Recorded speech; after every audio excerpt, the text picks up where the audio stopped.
Hi everyone.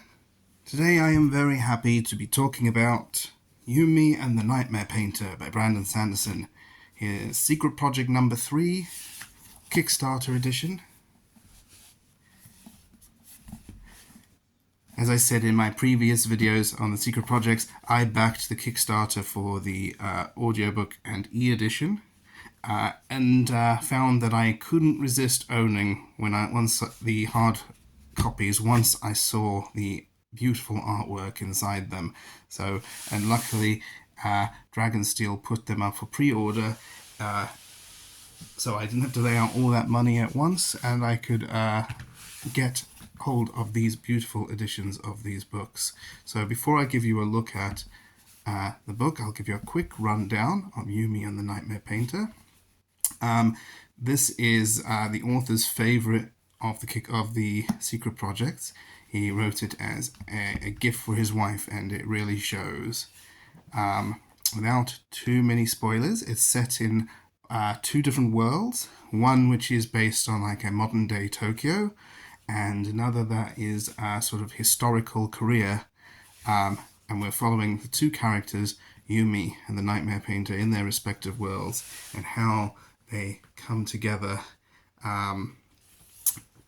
This has the same narrator as Tress and the Emerald Sea, but the tone is a bit different. Tress and the Emerald Sea was much more whimsical and light-hearted. This is more of a sort of romance, a little darker. And the narrator is less involved in the story than he was in Tress for reasons that I won't go into. He does appear in the story, but in a much smaller capacity. The influences of this book, Brandon Sanderson writes in the afterword, his biggest influence was the video game Final Fantasy X, and he claims what it influenced was the idea of characters with fantastical jobs, who to them the jobs are normal, but to the audience, to the reader, these are fantasy jobs. So like in Final Fantasy X, the main character is a blitzball player, which is a fantasy sport played underwater, a bit like football, but completely underwater. And the other main character is a summoner going on a spiritual pilgrimage. So it's very similar. We've got two fantastical jobs. We have the Nightmare Painter, whose job is, in his world, there are physical what they call nightmares, which are these dark, inky, black things that come from the shroud. And the only way to stop them is to paint them into another shape, into something harmless. And he does this by doing inkwash painting. And in Yumi's world, she is what they call a Yoki-Hijo, and she summons spirits by stacking rocks. And then the spirits will do things for the villages that she visits. And those are the two fantastical jobs, how they come together. The other influences, there are other influences from Final Fantasy X which are not written in the afterword, but I won't say what it is because it's very, very much a spoiler, especially if you've played that game.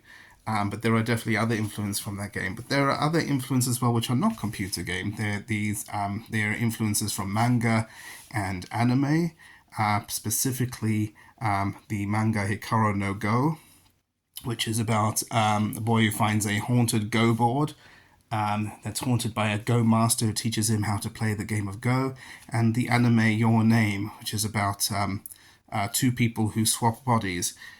So I won't go too much more into it because we're getting into spoiler territory. So what I'll do is I'll show you the book and see just how much these influences play into just the way the book itself looks. The cover itself, this to me looks like a Final Fantasy logo. We've got the painter and Yumi reaching out to each other. Is lovely with the color of the cyan and the magenta, these two colors play very heavily into the story. As I've said before, these books are artist showcases, where the artist, in this case Aliyah Chen, has pretty much designed the book from top to bottom, and they are stunning. As I said in my previous video for Secret Project number 2, these books are much more than the sum of their parts, and if we get the retail version, I feel like you're almost missing out on a quarter of the story, because a lot of it is told with the way the book's put together. So I hope that with the retail versions are not missing a huge amount of what makes these books so special.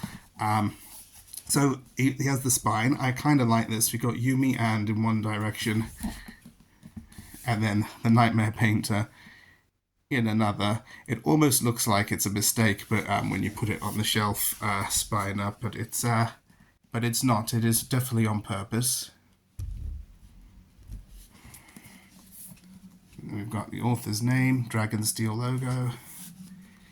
Here's the back with a quote from the book. Inside, the end papers are like an inkwash painting of bamboo.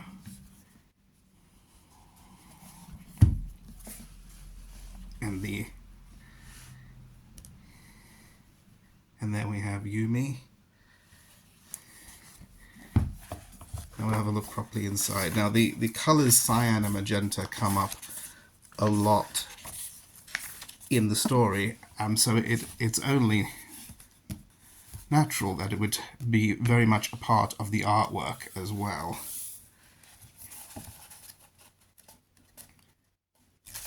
In Painter's world, they've got these two neon lines. His world is one of darkness. There's no sunlight in his world because there's a shroud covering everything, and you can just see one star. But there are these two neon lines going through everywhere, which they call the Heon lines, and one is magenta and one is cyan. So all the parts all start like this. The different POV chapters, the POVs from Painter are in cyan, and the POVs from Yumi are in magenta, which I also think is a really nice touch, including the numbers in the chapters. When we get chapters that are both of them, we get like a half and half color. So again, so many illustrations and artwork, which is lovely. As you can see here, we have Painter painting a nightmare into bamboo. That's one of the two-tone pictures. Of course, we have full color and double page spreads as well. And I'm sure you've noticed as well, the artwork as well also has a very Eastern influence. So it's not just the story that has a lot of Japanese influence, but the art as well feels very Japanese, anime, manga. Try to find some more to show you.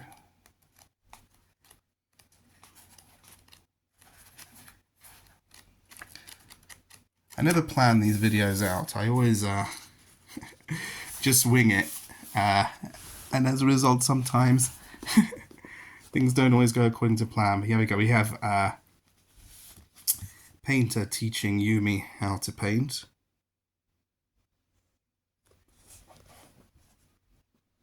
In his messy room.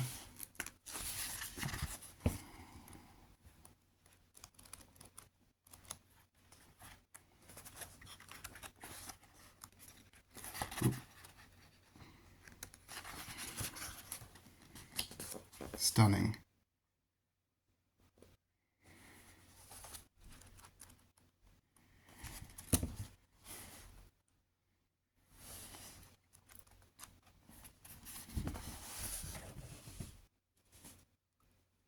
Absolutely beautiful. We got Yumi being chased by a nightmare.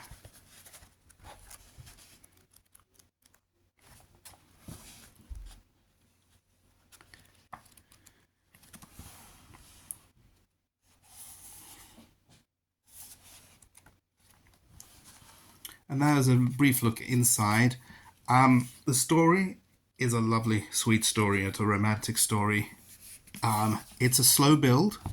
It's very much a personal story about the two characters. It's really about Painter and Yumi and how they come together from two completely different worlds and how they find each other.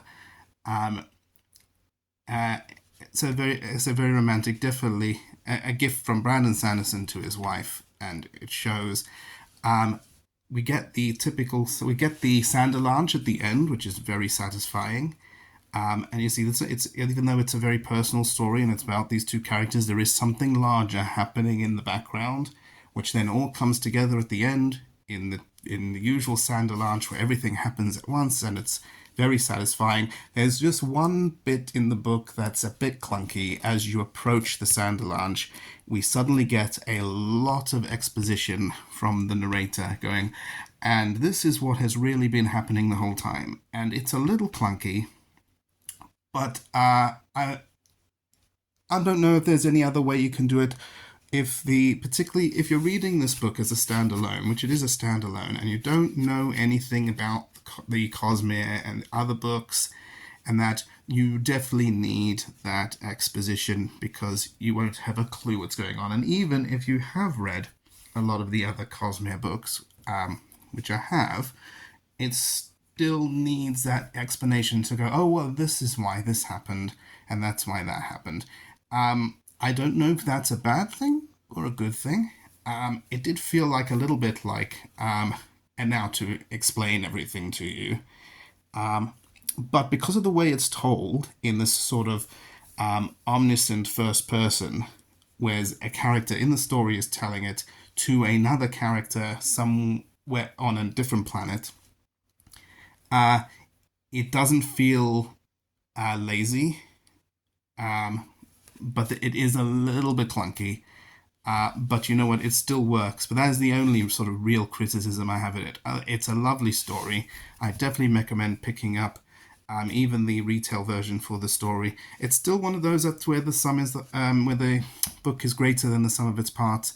The artwork, the colors, even the cover design makes a huge difference. I've seen the retail cover that's going to be coming out, and it also looks really nice. I don't know how much of the artwork that's in here is going to appear.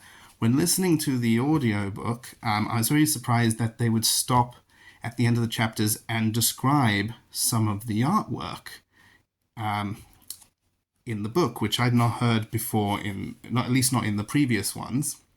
And then realize, well, that's it for this one. This story is about art, which again I don't want to spoil too much as to why it's about art. So it's appropriate that they would describe the artwork in the audio. So I would hope that in the retail version, at least some of that artwork, which is described in the audio, makes it into the book as well. It's one I recommend. If you have not read any other Cosmere books, you will be missing out on a lot of references, but it will not spoil the story for you. The story stands on its own. It's just that there are certain things that happen that might suddenly seem to come out of left field. There are characters in here that are obvious references to other places and other things, which can seem very random if you don't know what they are or who they are. But highly recommended. Lovely, beautiful story, a beautiful book. If you're still able to get hold of the Kickstarter edition, I will put a link in the description below. It's not cheap, but you could always do what I do and use PayPal to pay it off a little bit at a time, if that is what you want to do. If you have no willpower like me, you'll want to get one of these if they are still available. I hope to be looking at the fourth one soon. I'm obviously, when I started these, I didn't know if I was going to get any of the hard editions or not, the physical editions or not.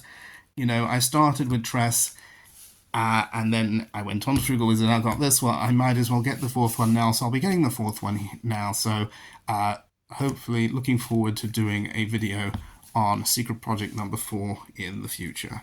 If you like this sort of thing, give us a like, comment below, maybe give us a subscribe, and I hope to see you again soon.